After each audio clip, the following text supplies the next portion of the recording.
Hello and welcome to cinema unveiled. कहानी की शुरुआत में हम एक बच्चे को देखते हैं जो एक जंगल में घूमते हुए वहाँ आ रही रोशनी की तरफ जा पहुँचता है। उस बच्चे को ये रोशनी काफी अच्छी लगती है। ऐसा लगता है मानो वो हमेशा ही इसी पल का इंतजार कर रहा हो। तभी अचानक आंद्रे नाम के एक आदमी की नींद खुलती है और उसका ये सपना टूट जाता है। दरअसल आंद्रे अपने सपने में अपनी बचपन की यादों को याद कर रहा होता है। नींद खुलते ही उसको याद आता है कि आज तो संडे है और नियम के अनुसार इस दिन आंद्रे अपनी फैमिली के साथ फिशिंग पर जाया करता था। लेकिन आज प्लान्स में कुछ चेंजेस के कारण आंद्रे अपनी फैमिली से बात करके अपनी कार में कहीं निकल जाता। तभी रास्ते में उसे अपने बॉस का कॉल आता है जो उसको बताते हैं कि एक डील क्रैक करने के लिए तुम्हें अपने कलीग्स के साथ जाना होगा। लेकिन यहाँ पर हम आंद्रे की बात से समझ पाते हैं कि उसकी अपने कलीग से कुछ खास बनती नहीं है। वो अकेला रहना पसंद करता है, लेकिन बॉस के समझाने पर वो मान जाता है और ऑफिस की तरफ निकल जाता है। ऑफिस आते ही आंद्रे आईटी ऑफिस के वलेरा से मिलता है। यहाँ पर उसको पता चलता है कि वलेरा भी उसके साथ डील को क्रैक करने के लिए जाने वाला है। इस बात से नाखुश आंद्रे अपने बॉस के ऑफिस की तरफ बढ़ने लगता है। इस दौरान लिफ्ट में उसको सर्गे नाम का एक आदमी मिलता है जो अभी अभी उसके ऑफिस में आया है और वो भी उसके बॉस के साथ बात करना चाहता है। बॉस के ऑफिस के बाहर पहुंचते ही सर्गे पहले अंदर चला जाता है। यहाँ सर्गे और बॉस के बीच हो रही बातों से हम समझ पाते हैं कि सर्गे इस कंपनी को ज्वाइन करना चाहता है क्योंकि उसकी पुरानी कंपनी में काफी लंबे समय से उसे कोई प्रमोशन नहीं मिला था। सर्गे अपनी बातों से काफी कॉन्फिडेंट लगता है, इसीलिए आंद्रे का बॉस उसे अपनी कंपनी में रखकर उसको भी नई डील क्रैक करने का काम दे देता है। इसी के साथ आंद्रे का बॉस सर्गे को बताता है कि अगर तुम इस डील को क्रैक करने में सफल रहे तो मैं तुम्हें डिपार्टमेंट हेड बना दूंगा, जो कि एक बहुत बड़ी जिम्मेदारी है।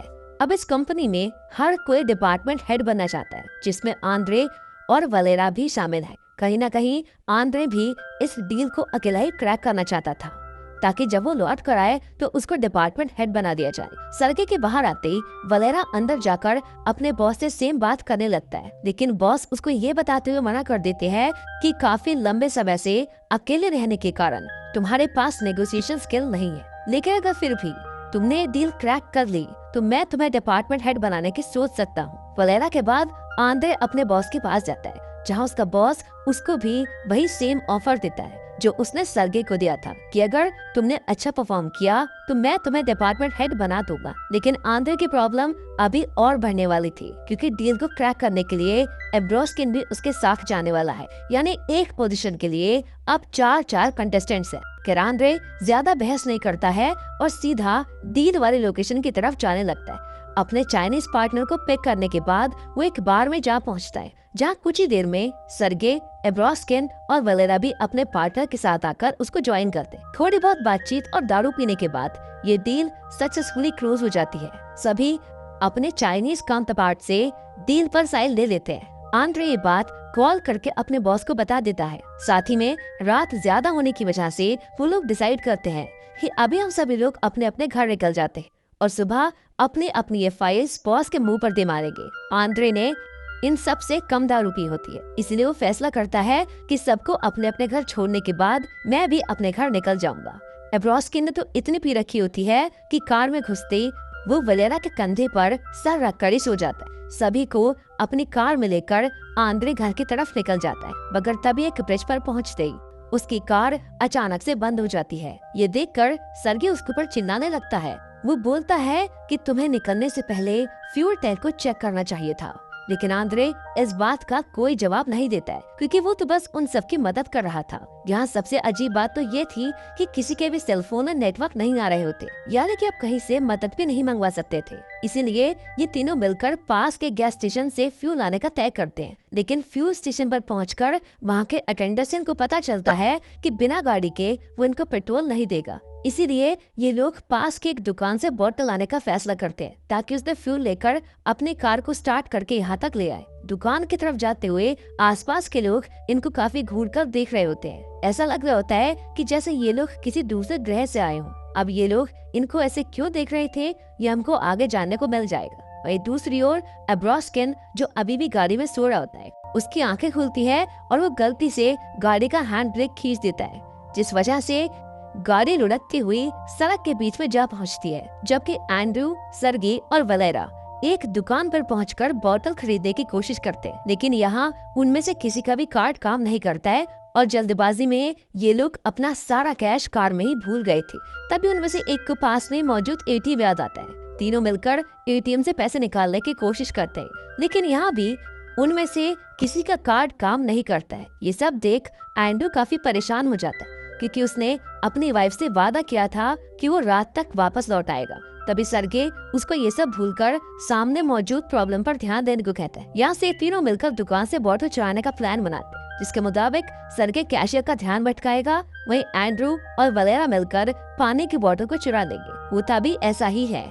सरगे कैशियर को अपनी बातों में बिजी कर लेता है, वहीं आंद्रे वलेरा के साथ पानी की बोतल को चुरा लेता है। मगर लास्ट मोमेंट में कैशियर को इनके प्लान के बारे में पता चल जाता है। जल्दी दुकान वाला अपने गार्ड्स को बुलाकर इन्हें पुलिस के हवाले करने को कहता है।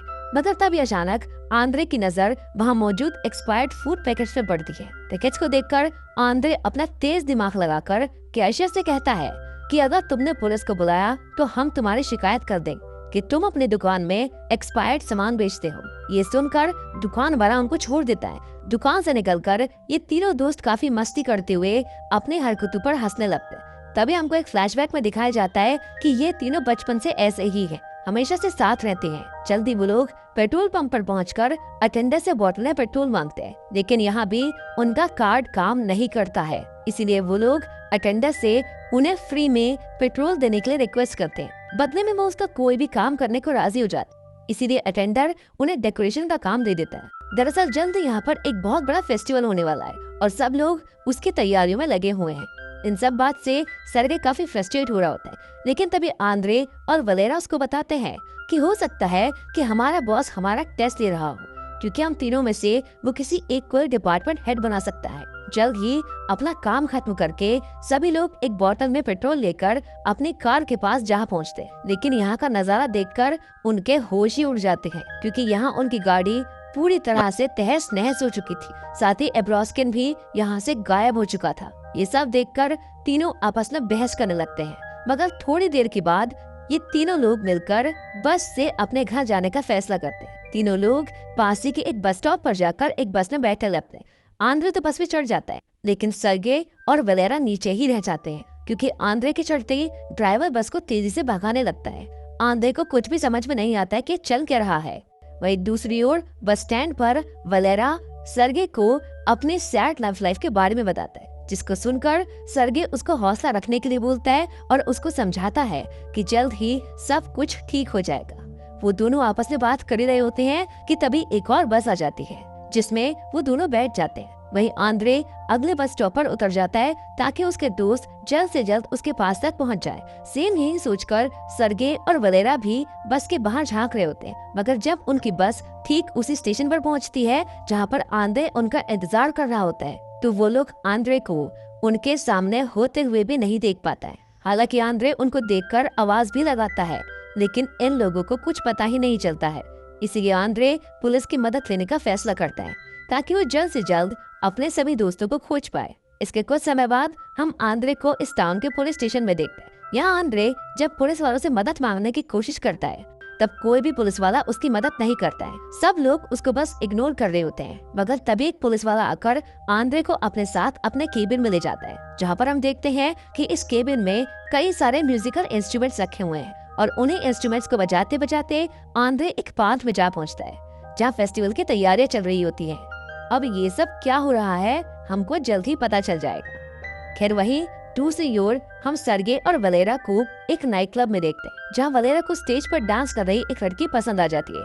सरगे उसे काफी मोटिवेट करता है और वलेरा को उस लड़की से बात करके साथ में डांस करने के लिए कहता है। हालांकि वलेरा काफी डर रहा होता है, लेकिन सरगे उससे कहता है कि अगर वो लड़की तुमसे कुछ भी पूछे तो तुम उसको बोल देना कि हम दोनों में तुमसे बात करने के लिए शर्त लगी थी।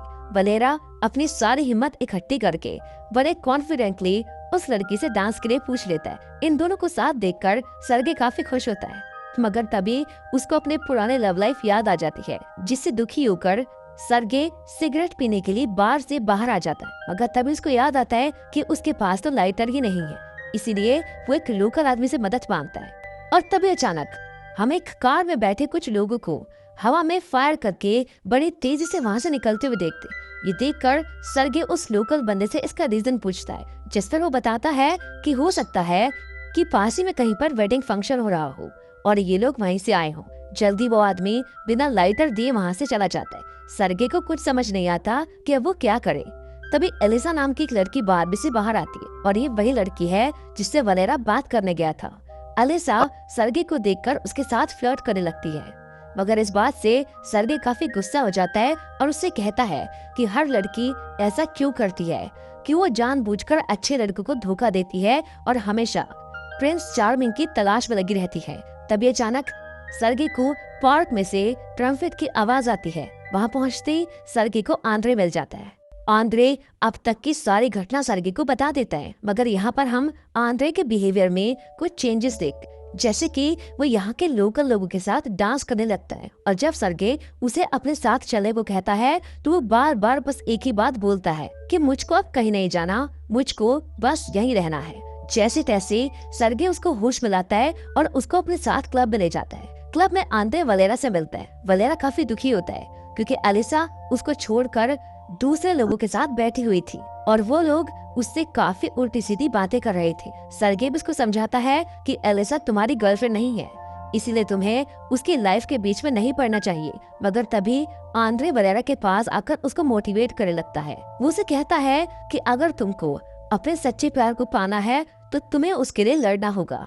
इस बात से मोटिवेट होकर वलेरा लोकल लोगों को आलिया से दूर रहने के लिए कहता है, लेकिन जल्द ही उनके बीच लड़ाई होने लगती है, जहां वलेरा एक फोक लेकर एक आदमी के हाथ में गाड़ देता है। आंद्रे, वलेरा और सरगी की यहाँ के लोकल लोगों से काफी भयंकर लड़ाई होने वाली होती है, मगर तभी एक गनशॉट की आवाज से सभी लोग रुक जाते, जहाँ हीरो जैसे खड़े हुए हम एब्रोस्किन को गन के साथ देखते हैं। एब्रोस्किन बीच में आकर लड़ाई को शांत कराता है और कॉन्ट्रैक्ट वाली फाइल्स वलेरा को दे देता है। साथ ही सबको बताता है कि अगर तुम्हें इस जगह से बाहर निकलना है तो जल्द से जल्द पास के बस स्टॉप तक पहुंचना होगा। 3 घंटे के बाद वहां से एक बस जाएगी जो सबको सीधा मॉस्को उतारेगी, मगर एब्रोस्किन खुद किसी कारण से यहाँ पर रुकने का फैसला करता है। सरगे और बाकी सब इस बात पर मान जाते हैं और जल्द ही एलिसा के साथ कॉन्ट्रैक्ट की फाइल को लेकर बस स्टैंड के लिए निकल जाते हैं। साथ ही में हमको फ्लैशबैक में दिखाया जाता है कि जब एब्रोस्किन से कार का हैंड ब्रेक खिंच गया था तब वो जाग चुका था। इस बात से परेशान होकर जब वो सिगरेट पीने के लिए कार से बाहर निकला तभी एक ट्रक ने आकर उस कार को चकनाचूर कर दिया। ये देख एब्रोस्किन काफी डर जाता है और उसी समय वेडिंग में जाने वाले लोगों ने उसकी मदद करी थी। वहीं ये तीनों एलिसा के साथ बस स्टेशन की तरफ निकल जाते हैं, लेकिन अभी भी बस को आने में 3 घंटे बाकी है। इसीलिए एलिसा वलेरा को अपने साथ अपने घर चलने के लिए कहती है ताकि वो लोग थोड़ा क्वालिटी टाइम स्पेंड कर पाए। सरगे इस बात के लिए सबको मना करता है, लेकिन वलेरा और आंद्रे उसकी बात को इग्नोर करके एलिसा के घर की तरफ चल देते हैं। मजबूरी में सरगे भी उनके पीछे हो लेता है। जल्द ही एलिसा का घर भी आ जाता है, जहाँ पर हम एलिसा के फादर को देखते हैं। उसके फादर काफी नाराज होते हैं क्योंकि अभी अभी किसी ने उनकी बाइक को चुराने की कोशिश की थी। एलिसा वलेरा को अपने फादर से अपना बॉयफ्रेंड कहकर इंट्रोड्यूस करवाती है और यहाँ से ये सभी लोग खाना खाने के लिए चले जाते। यहाँ पर सारे अरेंजमेंट्स एलिसा के फादर ने ही की थी और वो सबसे बड़े प्यार से बात करते हैं। हालांकि वलेरा को ये सब थोड़ा अजीब लग रहा होता है, लेकिन इस बात से नाराज होकर एलिसा के फादर उसको समझाते हैं कि अगर तुम्हें एलिसा के साथ रहना है तो यहाँ के तौर तरीकों को अपनाना होगा। ये कहकर एलिसा के फादर बाहर चले जाते। इसी बीच आंद्रे अपनी वाइफ को कॉल करने की कोशिश करता है, लेकिन अभी भी उसका कॉल नहीं लगता है। तभी वलेरा की नजर सामने पड़े गिटार पर पड़ती है, जिसे वो एलिसा के साथ बजाने लगता है।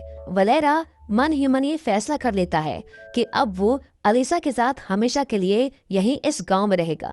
इधर सरगे भी सिगरेट पीने के लिए घर से बाहर आ जाता है, जहाँ एलिसा के फादर अपनी बाइक को ठीक कर रहे होते हैं। सरगे को देखकर एलिसा के फादर उसको समझाते हैं कि तुम्हें भी टाउन के परेड और फेस्टिवल में चलना चाहिए। अगर तुम ऐसा नहीं करना चाहते हो तो तुम्हें अपनी आत्मा खोने से पहले खुद को पहचानना होगा। हालांकि सरगे को उनकी कोई भी बात बिल्कुल समझ नहीं आती है, और सिर्फ सरगे को क्या, हमको भी अभी तक ये समझ नहीं आ रहा है कि आखिर यहाँ पर चल क्या रहा है।